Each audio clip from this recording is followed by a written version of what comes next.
చంద్రబాబు నాయుడు గారికి తెలిసిందల్లా దొంగ వాగ్దానాలతో మోసం చేయటం, వెన్నుపోట్లు పొడవడం, కుట్రలు చేయడం, దోచుకోవడం, దోచుకున్నది పంచుకోవటం.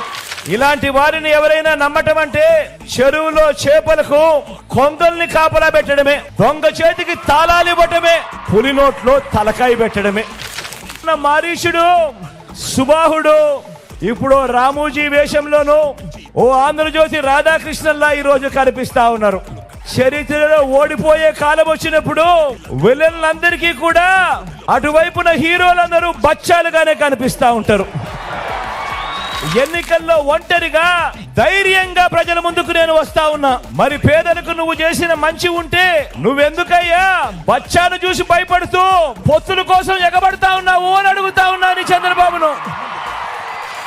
మన ఈ సిద్ధం సభలను చూసి మన ప్రత్యర్థుల గుండెల్లో రైళ్లు పరిగెత్తా ఉన్నాయి. ఉక్రోషము, కడుపు మంట బగ్గుమని చంద్రబాబు జగన్ ను కొట్టడానికి, రాష్ట్రాన్ని దోచుకోవడానికి, దోచుకున్నది పంచుకోవడానికి, దీనికోసం వాళ్లకు అధికారం కావాలట. మరి చంద్రబాబు మార్కేమిటి? జన్మభూమి కమిటీల పచ్చపాముల అవినీతి కాట్లు, లంచాల ఘాట్లు.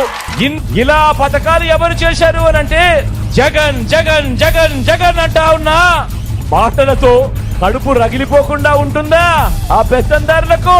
ఏమన్నా కడుపు రగిలిపోకుండా ఉంటుందా పెత్తందారులకు?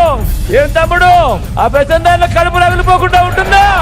దొంగతనం చేస్తే దొంగ అంటాం, దోపిడీ చేస్తే బందిపోట్లు అంటాం. మరి ఎన్నికలప్పుడు తీయటి మాటలు చెప్పి ఎన్నికలు అయిపోయిన తర్వాత ప్రజలను మోసం చేస్తే అలాంటి మోసగాళ్లను ఏమంటాం? 420 బాగా చెప్పారు. అలాంటి వాళ్ళను 420 అనే అంటారు.